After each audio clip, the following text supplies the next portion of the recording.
In 1979, Paramount's Star Trek: The Motion Picture hit theaters to a rather mixed reception from critics and audiences. While many predicted the film would be a big money loser due to the fact that the budget had gone dramatically overboard, making it one of the most expensive films ever made up to that point with a $44 million budget, which is more than 4 times what Star Wars cost, everybody was assuming this would be a disaster, but in the end, it eked out a profit. It did well enough that Paramount was willing to take another chance on the franchise, but the approach would be quite different, with them drastically slashing the budget and hiring fewer A-listers behind the camera.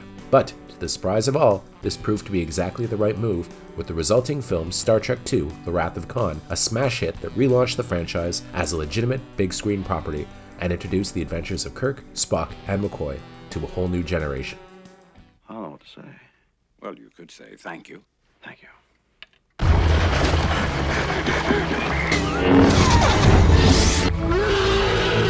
So unnecessary.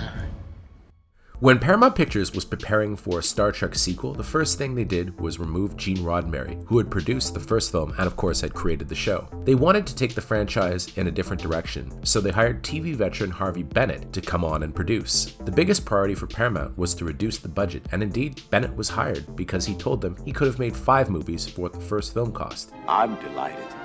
Any chance to go aboard the Enterprise. While Star Trek: The Motion Picture carried a price tag of $44 million, The Wrath of Khan would only end up costing $12 million. This is pretty impressive when you look at the movie and consider that not only does it feature some pretty epic space battles, but also contains early use of CGI. Do you have any idea what you're saying? I was not attempting to evaluate its moral implications, Doctor. Indeed, the smartest thing that they did was go to ILM, as George Lucas's company had proven expertise in delivering cutting-edge effects for a budget, and it was the special effects, all of which were done in-house, that pushed the motion picture's budget into the stratosphere. Sir, you did it. I did nothing. Except get caught with my britches down. Unlike the last film, The Wrath of Khan would focus on the original crew, with no additional juvenile leads, such as the first movie's Will and Ilia. The movie would really flesh out the Kirk character, with him forced to reckon with his own actions in the form of Ricardo Montalban's Khan. Why are you here? And tell me where I may find James Kirk.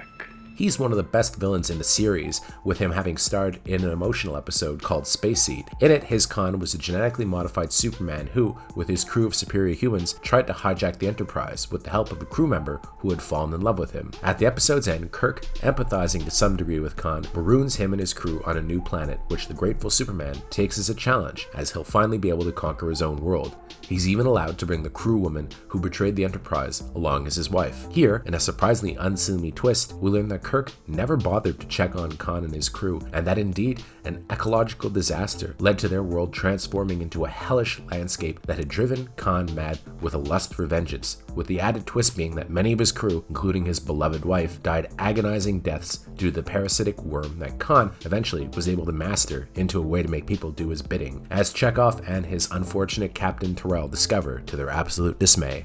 These are pets, of course. Not white.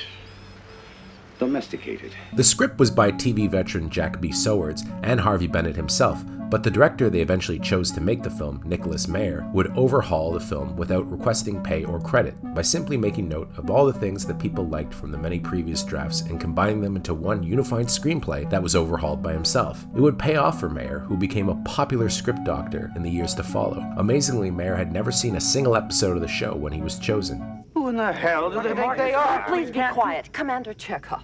This is completely irregular. But he had written a book and a movie called The 7% Solution, which reinvented Sherlock Holmes for a more modern era, and had made a great sci-fi gem called Time After Time, which featured Malcolm McDowell as a time-traveling H.G. Wells who has to stop Jack the Ripper, who's run amok in modern-day America. While he may not have been a Star Trek expert, Meyer was a superb writer and director, and his idea for the film was to essentially make Horatio Hornblower in space. This is why the movie zeroes in on Kirk as a character in ways no other Trek film would tackle. Having reached middle age, Kirk considers himself over the hill and is consumed with regret. He knows he turned Khan into a monster, and his first battle with him leaves the Enterprise in ruins, with many of the young cadets staffing the ship dying these horrible deaths. Indeed, the mission would cost him dearly, with the most shocking part of the movie coming at the conclusion when his best friend Spock, once again played by Leonard Nimoy, sacrifices himself to save the Enterprise. Of all the souls I have encountered in my travels, His was the most. Kirk would also come face to face with the son that he abandoned, David, played by the late Merritt Buttrick, whose mother, Carol Marcus, was a former lover of Kirk's. Again, Kirk is very human in this, with him even having a family that he gave up in favor of his duty as captain of the Enterprise. And also that I'm proud. Very proud to be your son. While many mock William Shatner's occasional lapses into overacting, he gives a great performance here as Kirk. What about my performance? I'm not a drama critic. In the motion picture, he was still trying to hold on to his youth, but here he's paunchier and basically, well, middle-aged. His flaws make him all the more human, and the Genesis trilogy, which comprises of this movie, Star Trek 3, and Star Trek 4, have a nice arc going for Kirk, as he really learns to move on past the limitations of middle age and basically recapture his mojo, which, of course, climaxes with him once again being named Captain of the Enterprise at the end of Star Trek 4. It is the judgment of this council that you be reduced in rank to captain.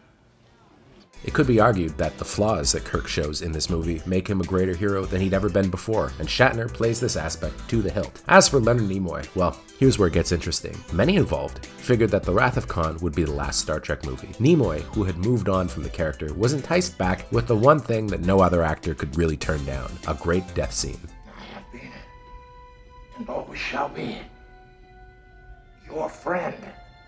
Yet, a few weeks into making the movie, all involved realized that, hey, they had a winner on their hands, to the point that Paramount significantly increased the budget of the movie from a proposed $8.5 million to $12 million. Even Nimoy was having fun as Spock, especially given how good the material was. So he asked for them to invent a device where perhaps his death wasn't as final as everyone assumed, which is why the insert of him doing the mind meld with McCoy was included, as well as the shot of his casket on the planet Genesis. No.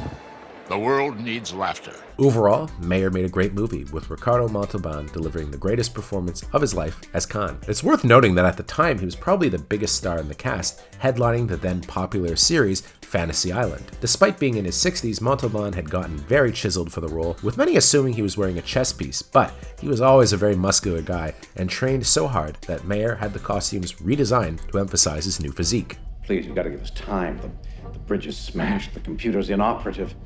Time is a luxury you don't have, Admiral. All the elements seem to come together spectacularly well in this, with James Horner breaking into the big leagues after delivering a sci-fi score that ranks as one of the classics of the 80s. Mayer also got lots of latitude from the MPAA with this, as at the time there was no PG-13, and PG movies in general could skirt with things that would nab them an R rating now. Raiders of the Lost Ark is a good example of this. So is a Chuck Norris movie called Lone Wolf McQuade, and, well, so is The Wrath of Khan, with some heavy-duty gore and violence, especially when Chekhov and Terrell get those worm creatures placed in their ears.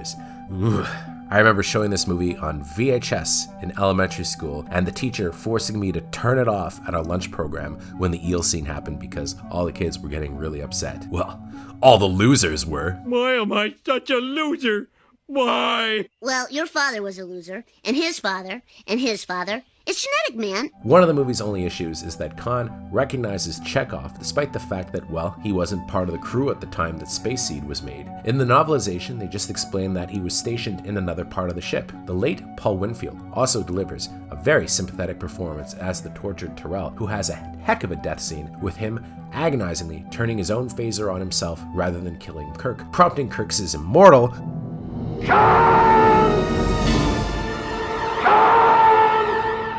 In the end, Star Trek II, The Wrath of Khan, would actually make less money than the motion picture, but given the difference in the budget, well, the profits for Paramount were out of this world. It made a whopping $78 million in North America, but like many of the Trek movies to follow, it wasn't as big of a hit internationally.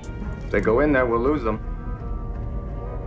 Explain it to them. In the years that followed, really, North America would be the only place that a Trek movie could reliably make money. So if a Trek movie didn't do well in North America, then it was just going to end up being a flop. But this one, of course, was a massive hit, and the studio made even more money when, in a savvy move, they made the then novel choice to release the film as a sell-through tape for $39.99, which seems steep right now, but was considered a big bargain in 1983 as well. You could actually own a copy of Star Trek II on VHS, which was unheard of at the time. It became the highest-selling videotape ever until it was surpassed a couple years later. On TV, it would be shown in an extended edition, which, unlike the motion picture, would come to be known as the definitive version of the movie, with the most noteworthy addition being that a young crewman, Peter Preston, is actually shown to be Scotty's nephew, making his agonizing death scene all the more moving once it finally happens, and explains why Scotty is so upset. The film was such a smash that they immediately put a sequel into development, and indeed, a certain beloved crew member with pointy ears would make a triumphant return, but that's a story for another day. I have been, and ever shall be, your friend. Yes. Yes, Spock. Star Trek II is generally considered the greatest Star Trek movie of all time, even more so than the J.J. Abrams films. In fact, Star Trek Into Darkness would kind of try to recapture some of the glory of the Wrath of Khan by bringing Khan back, played by Benedict Cumberbatch, and even doing a riff on the ending of Wrath of Khan. But here's the thing, it's not earned at this point. The legacy cast had, something like 20 years of film and TV behind them at this point. People loved the characters. Nobody had quite fallen in love with the characters yet when J.J. Abrams did it in his film. So, it doesn't have the same impact when you think that Kirk is going to die of radiation poisoning as it was when Spock died in Wrath of Khan. And of course, they brought Kirk back by the end of the film, where at least after the Wrath of Khan, we had to wait until one more movie. The only unfortunate side effect of Star Trek II and Star Trek IV and Star Trek VI being so good is that everybody always says that the odd-numbered Star Trek movies are terrible. And, well, it's just not true. I mean, Star Trek III, to me, is as good as 2 and 4. 5, maybe you got a point there. But the whole only the even-numbered Trek things has always been kind of ridiculous. Also, Nemesis is even-numbered, and it's probably the worst Star Trek movie ever made. Touché. We'll be back to discuss more Star Trek in Star Trek III: The Search for Spock Revisited. Do they find Spock? Well, you'll have to wait and see, but it's looking pretty good. How do you feel?